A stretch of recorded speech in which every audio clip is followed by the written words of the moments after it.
Alors il y a des manières de parler qui ne sont pas acceptables, je vous le dis. Quand monsieur l'intelligent, le moderne, le pétaradant, l'ébouriffé est venu expliquer contre des gens comme moi et quelques autres qui expliquent que l'ubérisation, c'est rendre la vie pourrie des gens, c'est revenir au XIXe siècle, ça s'appelait travailleur à la tâche. Tu travailles, on te paye et tu te débrouilles pour te payer tout le reste. Tu n'as pas de droits sociaux, tu n'as pas de possibilité de vivre comme tous les autres. Voilà ce que c'est l'ubérisation.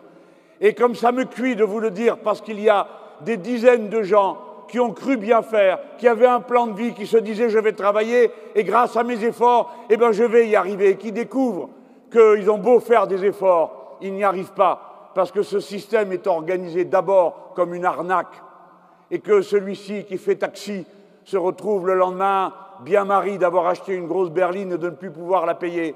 Celui-là qui fait des livraisons à bicyclette, qui se disait je suis jeune, je pédale, ça y va, eh bien, au bout d'un moment, il s'aperçoit que ça fatigue et qu'il y a des accidents et que dans ces cas, eh ben, tu es tout seul dans la vie, il n'y a plus personne pour t'aider et tu n'as aucun droit social.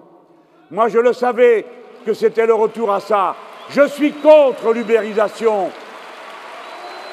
Je me fiche de leur discours sur la soi-disant modernité de cette situation. Ce qui est moderne, c'est la sécurité sociale. Ce qui est moderne, c'est le code du travail. Ce qui est moderne, c'est la loi pour tous. Ce qui est moderne, c'est le travail. Le travail qui permet de vivre.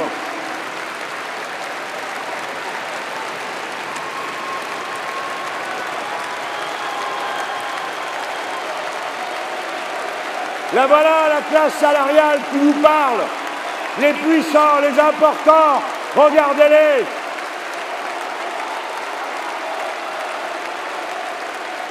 Alors, je dis, après en avoir parlé sur cette péniche où je me trouvais lundi, avec des associations de quartier, je suis un homme prudent, je sais que dans les secteurs où les gens sont très blessés, il faut peser ses mots, il faut faire attention, il ne faut pas parler à la place des autres sans avoir bien pesé ce que l'on dit. Et je dis à M. Macron qu'il devrait bien peser ce qu'il dit, en pensant, car je suis sûr que c'est un homme bon pour le fond, mais en pensant aux gens qui entendent, bon sang de bois, comment avez-vous osé dire que vous préférez qu'il fasse Uber que dealer? Est-ce que vous croyez que tous nos jeunes ont envie d'être dealers?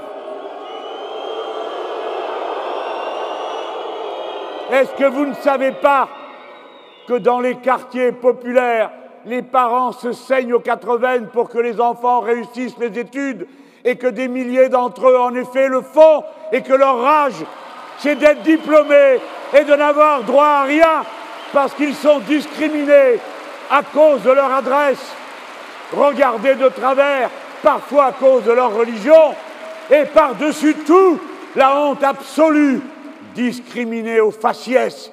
Il y en a assez, la République est une et indivisible, et tous ces enfants sont les bienvenus en son sein.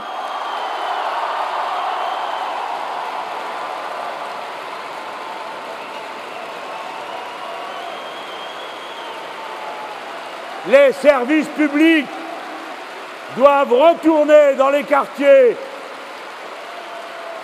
Les enfants qui sont en difficulté doivent être protégés, aidés, éduqués, peut-être davantage qu'ailleurs, car l'intérêt commun de la patrie, c'est que tout le monde augmente dans son niveau de compréhension, d'intelligence, d'éducation, d'éveil aux sensibilités artistiques, culturelles, scientifiques, et que pour tout ça, il faut des moyens. L'éducation est un investissement, pas une dépense, pas une charge.